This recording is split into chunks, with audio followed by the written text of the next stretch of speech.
अस्सलामु अलैकुम वरहमतुल्लाहि वबरकात। आज के टॉपिक में हम लोग डिस्कस करेंगे थेराप्यूटिक एक्सरसाइज का चैप्टर नंबर 6 जो कि हमारे पास है resistance exercise for impaired muscle performance.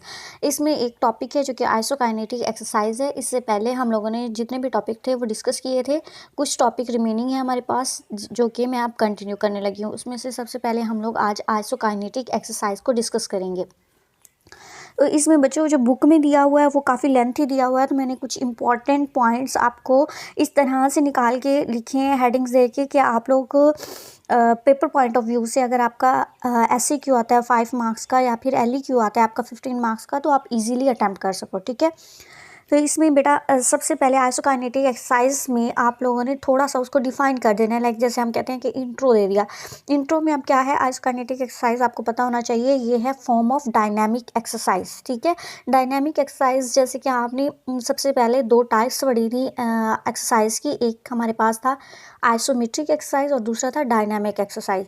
Dynamic में क्या था कि लिम्ब मूव कर सकता था, आइसोमेट्रिक में मूवमेंट नहीं होती थी। तो आइसोकाइनेटिक उसी की एक फर्दर टाइप है डायनामिक एक्सरसाइज। ये आपने बात याद रखनी है। दूसरी बात आपने याद रखनी है, angular limb velocity is pre determine. ठीक है, अब ये क्या है, एंगुलर लिम्ब वेलोसिटी क्या चीज़ है कि एक जो आपका लिम्ब है, ठीक है, लोअर लिम्ब हो गया या अपर लिम्ब हो गया, उसका एक स्पेसिफिक एंगल पे मूवमेंट्स होगी ना। वेलोसिटी का मतलब ये है कि पर सेकंड, ठीक है, पर सेकंड में स्पीड क्या रहेगी मूवमेंट की, लाइक कितनी एंगल पे आपका मूव करेगा। जैसे कि हम अगर आइसोमेट्रिक की बात करें, आइसोमेट्रिक में तो मूवमेंट्स होती ही नहीं है जॉइंट पे, तो इसका मतलब मसल तो कॉन्ट्रैक्ट कर रहा है लेकिन जॉइंट मूव नहीं कर रहा, तो 0 डिग्री पर सेकंड हमारी वेलोसिटी है। इसी तरह अगर हम थोड़ा सा इंक्रीज़ कर दें, स्लो स्पीड के साथ मूव कराएं, तो उसमें कितना आएगा 30 to 60 डिग्री। ठीक है, तो इसी तरह एंगुलर लिम्ब वेलोसिटी इसीलिए क्या कहा है क्योंकि ये जो एक यूनिट होता है ना, लाइक ये यहाँ पे मैं आपको दिखाती हूँ बुक में, ये आइसोकाइनेटिक यूनिट है। तो इसमें ना एक पिवट के अराउंड आपका जॉइंट के अराउंड आपके लिम्ब की मूवमेंट होनी है। ठीक है, आपका जैसे यहाँ पे क्वाड्रिसेप्स है, क्वाड्रिसेप्स यहाँ पे एक्सटेंशन में आएगा, या फिर हैमस्ट्रिंग जो है वो फ्लेक्शन में आ रहे हैं। तो इसी तरह एक स्पेसिफिक एंगल के दौरान आपका लिम्ब मूव कर रहा है, तो इसीलिए हम एंगुलर लिम्ब वेलोसिटी कह रहे हैं।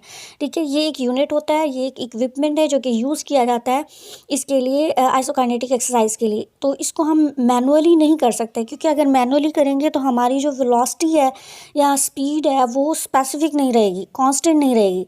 इसकी हम डेफिनेशन में यही कहते हैं, आइसो का मतलब है सेम। ठीक है, काइनेटिक मूवमेंट, तो मूवमेंट एक सेम स्पीड के साथ होती है, इसीलिए हम इसको आइसोकाइनेटिक कहते हैं। तो ये हमें यूनिट लाजमी चाहिए। ठीक है, ये इसको बायोडेक्स आइसोकाइनेटिक डायनामोमीटर भी कहते हैं। ठीक है, तो इसका पूरे सेटअप में हमें इस तरह से का सेटअप करवाना पड़ता है। ये वाला जो इक्विपमेंट है ये रिहेबिलिटेशन डिपार्टमेंट में जहाँ पे ये होगा वहीं पे ही हम आइसोकाइनेटिक करवा सकते हैं। ठीक है, आगे चलते हैं इसमें।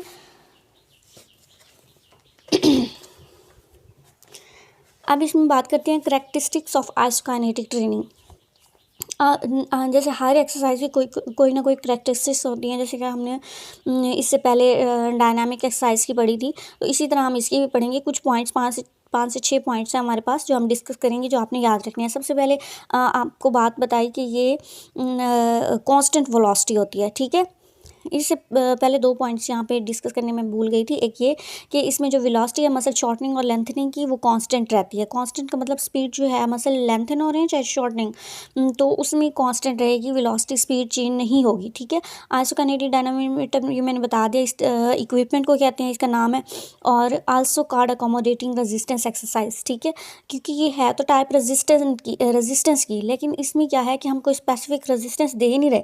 जितना एक मसल वर्क करेगा, फोर्स जनरेट करेगा, उतनी ही वो रेजिस्टेंस को ऑक्यूपाई करेगा। ठीक है, उतनी ही ओवरकम करेगा रेजिस्टेंस इस यूनिट की। ठीक है, तो इसको अकोमोडेटिंग रेजिस्टेंस एक्सरसाइज भी कहते हैं। अब करेक्टरिस्टिक्स में ना सबसे पहला पॉइंट है हमारे पास कांस्टेंट वेलोसिटी। ठीक है, कांस्टेंट वेलोसिटी में अगर हम देखें तो ये मैंने आपको पहले ही बता दिया कि कांस्टेंट वेलोसिटी जो है, रेंज ऑफ मोशन जितनी भी है पर सेकंड, वो कांस्टेंट रहेगी, वो चेंज नहीं होगी।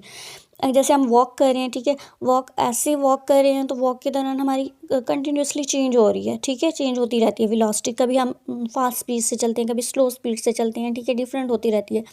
लेकिन इस यूनिट के ऊपर एक सेम स्पीड हम जो है वहाँ पे सेलेक्ट कर लेते हैं और उसी के अराउंड मूवमेंट्स होती रहती हैं, ठीक है। अब range of selection of training velocities जो कांस्टेंट रहती है उसकी डिफरेंट रेंजेस हैं, ठीक है, स्पेसिफिक रेंजेस होती हैं। अब ये जो एक्सरसाइज की वेलोसिटी है ये वाइड रेंजेस होती हैं इसके ऊपर, ठीक है। हमारे पास स्लो भी हो सकती हैं बहुत ज़्यादा और बहुत ज़्यादा फास्ट भी हो सकती हैं। तो ये हम देखते हैं ये एक ना आपके टेबल बना हुआ है 6.7 बुक के अंदर, ठीक है।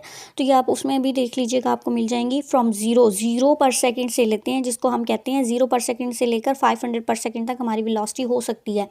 अब 0 पर सेकेंड पे क्या होगी, आइसोमेट्रिक। उससे थोड़ा सा हम ज़्यादा मूवमेंट करवाएंगे तो 30 टू 60 पर सेकेंड। मीडियम पे अगर आते हैं तो 60 टू 180 या फिर 240 पर सेकेंड भी ले लेते हैं।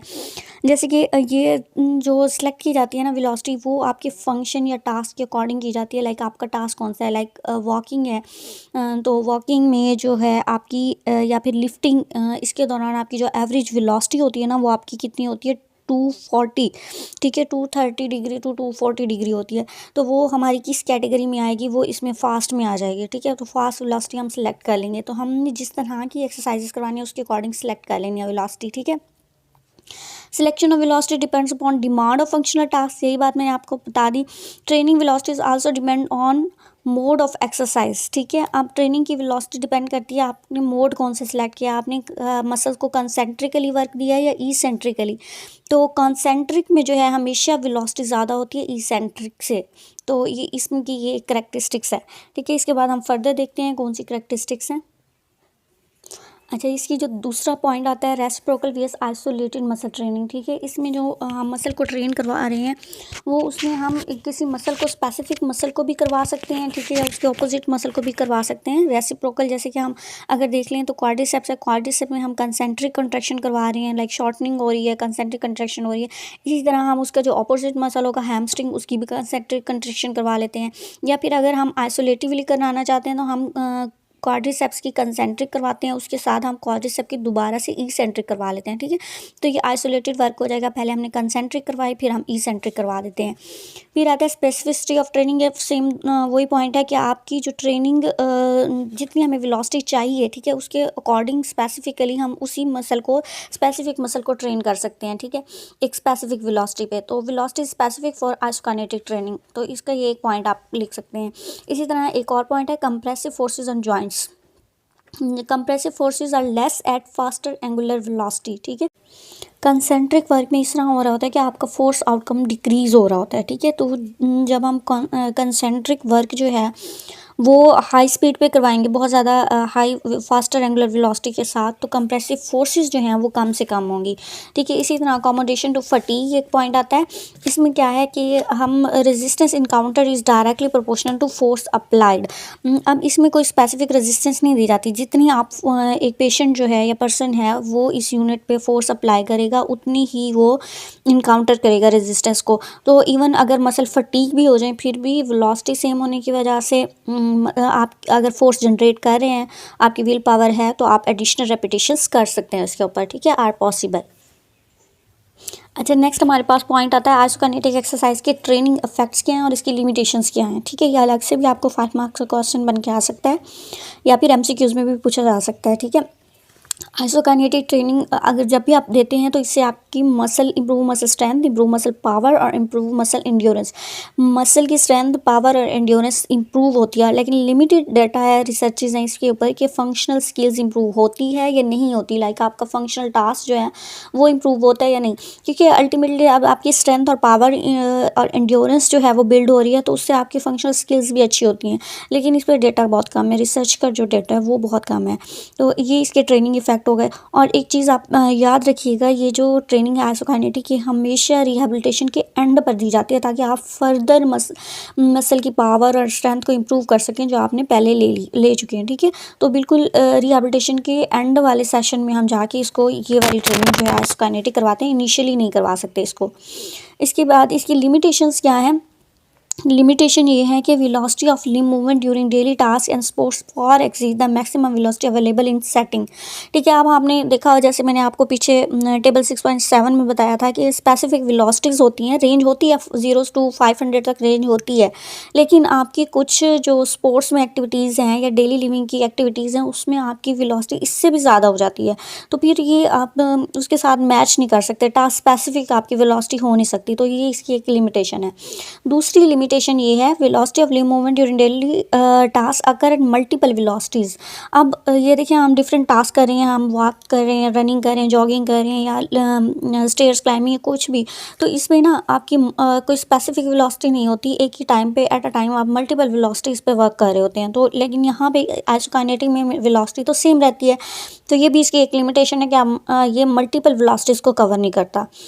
इसके अलावा इसके क्या है, यूनिप्लेनर है, लाइक आपने मूवमेंट्स करवाए, फ्लेक्शन एक्सटेंशन हुई या एबडक्शन एडक्शन हुई, एक ही प्लेन में मूवमेंट हो रही है। ठीक है, तो उसके अलावा आप वेट बेयरिंग में भी नहीं करवा रहे, आप उसको सिटिंग पोजीशन में बिठा के वेट बेयरिंग में आप नहीं करवा रहे उसको पोस्चर को। तो वो एक्टिविटीज़ जिसमें हम वेट बेयरिंग करते हैं या फिर हम डिफरेंट प्लेन्स में यूजुअली हम एक्टिविटीज़ कर रहे होते हैं, तो हम एक से ज़्यादा प्लेन्स को कवर कर रहे होते हैं, तो ये भी इसकी लिमिटेशन है। ठीक है, अगर ये मल्टी प्लेनर होता तो फिर ये अच्छा था, लेकिन यूनी प्लेनर में हमारे पास इतना अच्छा नहीं है। उसके अलावा अवेलेबिलिटी ऑफ इक्विपमेंट, ये बड़ा हमारे पास इसकी लिमिटेशन है कि हर रिहैबिलिटेशन डिपार्टमेंट में ये सेटअप अवेलेबल नहीं होता। अब जिसको ये ट्रेनिंग चाहिए, आइसोकाइनेटिक की ट्रेनिंग चाहिए, उसको वो वाला सेटअप चाहिए जहाँ वो वाला रिहैब डिपार्टमेंट चाहिए जहाँ पे ये सेटअप हो। तो वो ज़ाहिर बात है जब हर जगह पे नहीं अवेलेबल होगा तो थोड़ा सा कॉस्टली होगा जहाँ पे अवेलेबल है। तो उसके लिए फिर आप घर पे भी नहीं कर सकते, आपको स्पेसिफिकली जाना पड़ेगा ट्रेनिंग सेंटर। तो वहाँ पे करने के लिए आपको बहुत ज़्यादा कॉस्ट आएगा, ट्रैवलिंग कॉस्ट भी आएगा, वहाँ पे जहाँ पे आप कर रहे हैं जिम का वहाँ का भी कॉस्ट आ सकता है। तो ये थोड़ा सा इसका ड्रॉबैक है। उसके बाद अप्रोप्रिएट सेटअप, इसके लिए क्योंकि आपको मैंने स्टार्टिंग में दिखाया था इसके लिए इक्विपमेंट किस तरह का है, तो इसके लिए आपको जब आप करवा रहे होते हैं एक्सरसाइजेस तो वो पूरी फुल रेंज के लिए, जैसे हमारे पास शोल्डर एल्बो की है 90/90 अगर आप कराते हैं तो यूनिट को भी इतना मूव करना चाहिए, इतनी स्पेस होनी चाहिए कि आपके लिम्ब जो है इतनी मूवमेंट कर सकें 90/90। तो ये स्पेस बहुत ज़्यादा चाहिए होती है सेटअप के लिए। तो ये वहीं पे होगा जहाँ पे हमारे पास जहाँ पे डिपार्टमेंट में अच्छी खासी स्पेस होगी वहीं पे ये सेटअप जो है वो हम रख सकते हैं, करवा सकते हैं पेशेंट को। तो ये भी एक इसका ड्रॉबैक है। होप सो आपको पॉइंट समझ आ गए होंगे। अगर कोई चीज़ इसमें इस टॉपिक में नहीं समझ आई, आप समझना चाहते हैं पॉइंट, तो आप मुझे कमेंट में बता सकते हैं। Thank you so much. अल्लाह हाफिज़।